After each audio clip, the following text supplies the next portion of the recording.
नमस्कार दर्शकों, मैं चित्रांश देवांगन इस वक्त मौजूद हूँ ब्यास तालाब पे।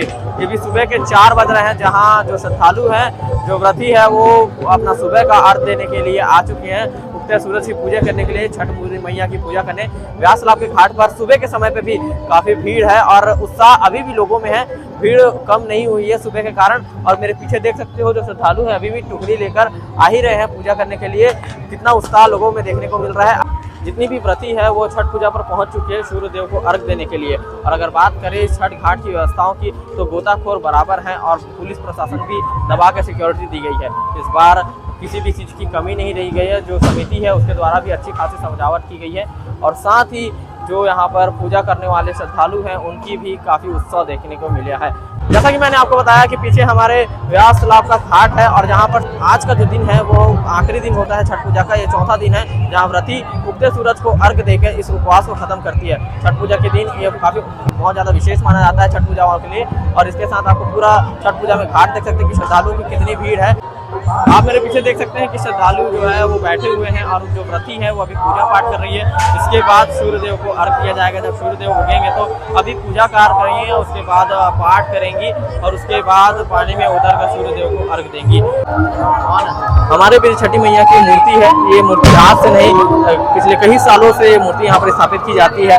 छठी मैया की जो मान्यता है वो काफ़ी समय से यहाँ पे है और छठी मैया की जो मूर्ति है यहाँ पर स्थापित की जाती है। उसके बाद पूजा के दौरान इसे पूजा करने के बाद इसे पानी में विसर्जन कर दिया जाता है। हमारे साथ पंडित जी भी है, आइए हम उनसे बात करते हैं और जानते हैं कि छठी मैया की क्या क्या बातें हैं जो हमें अभी तक नहीं पता है।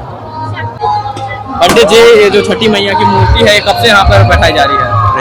4 वर्षों से मूर्ति को स्थापित की गई है और कहा गया है कि जिस तरह अपन दीपावली को अपन मेन त्योहार मानते हैं, इसलिए आजकल कलयुग में छठ पूजा को भी महत्व माना गया है।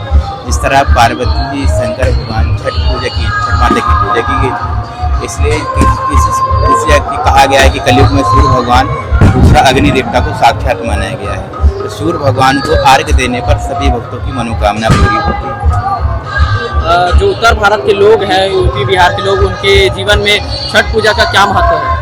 यूपी बिहार में छठ पूजा की बहुत बड़ी महत्व है, क्योंकि पहले तो बिहार बस में मानते थे। आजकल तो पूरे भारत में छठ का पर्व इतना महान मानने लगे हैं लोग, क्योंकि उनकी मनोकामना सभी पूरी होने लगी है आजकल। लोग छठी मैया की जो पूजा करते हैं वो किस तरह से शुरू करते हैं और किस तरह? देखिए, छठी माई का पूजन तो 3 दिन पहले से होता है।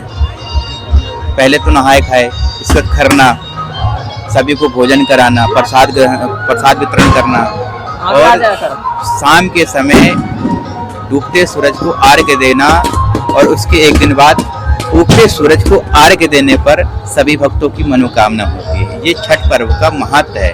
जिस तरह कहा गया है कि देवी जब शंकर भगवान पार्वती जी इस छठ पर्व को माने थे, तो इस कलयुग में सभी लोग छठ पर्व को मान रहे हैं। पहले तो बिहार के लोग मानते थे, आजकल तो पूरे देशों में छठ पूजा को महत्व माना गया है। छठ पूजा को मनाने का जो ये रीति रिवाज है कब से शुरू हुआ है? ये तो बहुत वर्षों से चल रहा है और ये चलता रहेगा। और अभी तो आप देख रहे हैं कि ब्यास तालाब में इतनी पहले भीड़ नहीं रहती थी, पर धीरे धीरे बिहार के छोड़ के MP के लोग भी छठ पर्व को मानने लगे हैं, क्योंकि उनकी मनोकामना पूरी हो रही है। छठ माता का ऐसा व्रत है कि उनकी मनोकामना बहुत ही जल्दी पूर्ण होती है।